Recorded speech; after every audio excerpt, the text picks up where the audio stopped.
गधा भी हमें प्रेरणा देता है, गधा भी हमें प्रेरणा देता है।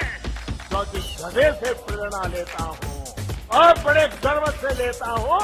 2020 अप्रैल को 18.38 रुपए प्रति बैरल के हिसाब से ये क्रूड ऑयल का रेट था, जो बढ़ते बढ़ते आज फरवरी 2021 में $63 का हो गया प्रति डॉलर बैरल।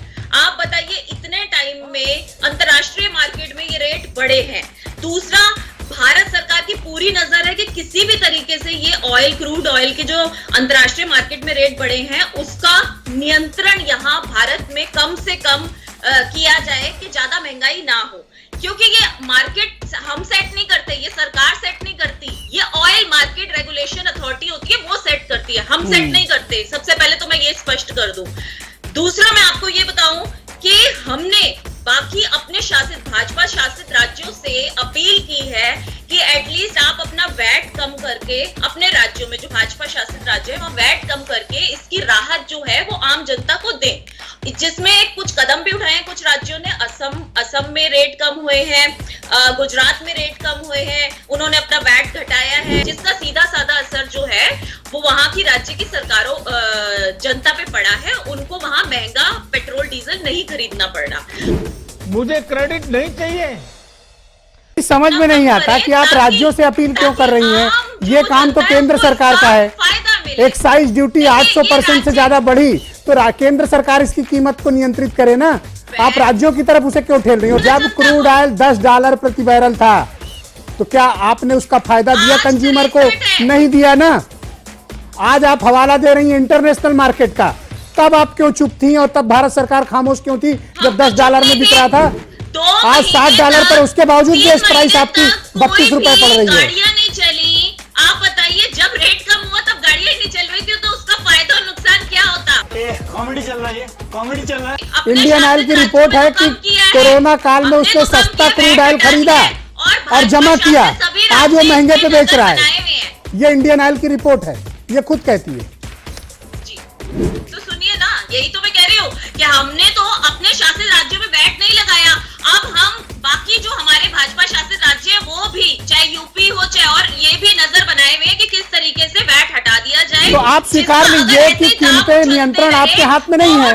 आपके वायदे खोखले थे, आपके वायदे खोखले थे, आप स्वीकार लीजिए। लेट्स एक्सेप्ट ना कि आपके वायदे खोखले थे। 30 रुपया का पेट्रोल आप 90 रुपया में बेच रही है। जवाब दे दिए। अब आप अपने शब्द मेरे मुंह, अगर हम वैट घटा सकते हैं बाकी हमारे शासित राज्य, तो आप बताइए बाकी लोग क्यों नहीं घटा सकते? तो आज हमारा देश इतना अच्छा इंफ्रास्ट्रक्चर बन रहा है ना, ये कोई भाई साहब हवाई में नहीं बनता। इसके लिए पैसा जो होता है वो ठीक है, हम लोग हम टैक्स पेयर है, हम देते हैं, लेकिन इसके पहले बढ़ता था तो इंफ्रास्ट्रक्चर नहीं बनता था, अभी इंफ्रास्ट्रक्चर बन रहा है। कितना एक्सक्यूज लोगी मैडम? देखिए, बीजेपी की प्रवक्ता बैठी है, उन्होंने कहा कि भाई केंद्र सरकार के हाथ में तेल के दामों को कंट्रोल करना नहीं है।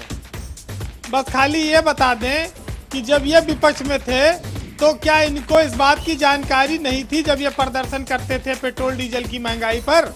जो महंगाई बढ़ी है पेट्रोल डीजल और ये रसोई गैस की, पाकिस्तान इससे थर थर कांप रहा है, एकदम वो सर नहीं उठा पा रहा है। बीजेपी की जो सरकार है ब्रजेश जी, उसकी भारतीय नारियों से एक मामले में बहुत मेल खाती है वो। जैसे हमारे यहाँ भारतीय स्त्री जो है वो अपने पति को सब कुछ मानती है, बस उसका कहना नहीं मानती खाली, वैसे बीजेपी की सरकार है, ये जनता को देवतुल्य सब कुछ मानते हैं, लेकिन जनता की कोई बात मानेंगे नहीं। और सरकार एक योजना भी लाने जा रही है, जेब हल्का करो योजना। ये भी इस देश में बहुत जल्दी शुरू होने वाला है, क्योंकि जो लोग इसका विरोध करेंगे वो टुकड़े टुकड़े कहलाएंगे, देशद्रोही कहलाएंगे। इसलिए कहा गया है कि मुंह पे मास्क लगाओ, मुंह बंद रखो। सरकार जो है, जो डेफिसिट, जो हमारा इतना नुकसान हो रहा है, उसको सही करने के लिए, इकोनॉमी को सही करने के लिए हमें कहीं ना कहीं कर लगाना पड़ेगा। ये बात आप महंगाई को जस्टिफाई कर रही हैं, आप बढ़ी हुई कीमतों को जस्टिफाई करती हैं ना। तो आप मेरी बात सुनिए, हमारे शासित राज्य वैट हटा भी रहे, कहीं नहीं हटा रहे हैं आप लोग, कहीं नहीं हटा रहे हैं। आप बताइए यूपी में कब हटाइएगा? अरे शांत रहिए, मुझे मालूम है 2 तथ्यों की जानकारी नहीं है। नसीहत देने बैठी हैं। तुम चिंता मत करना बेटी, सब ठीक हो जाएगा।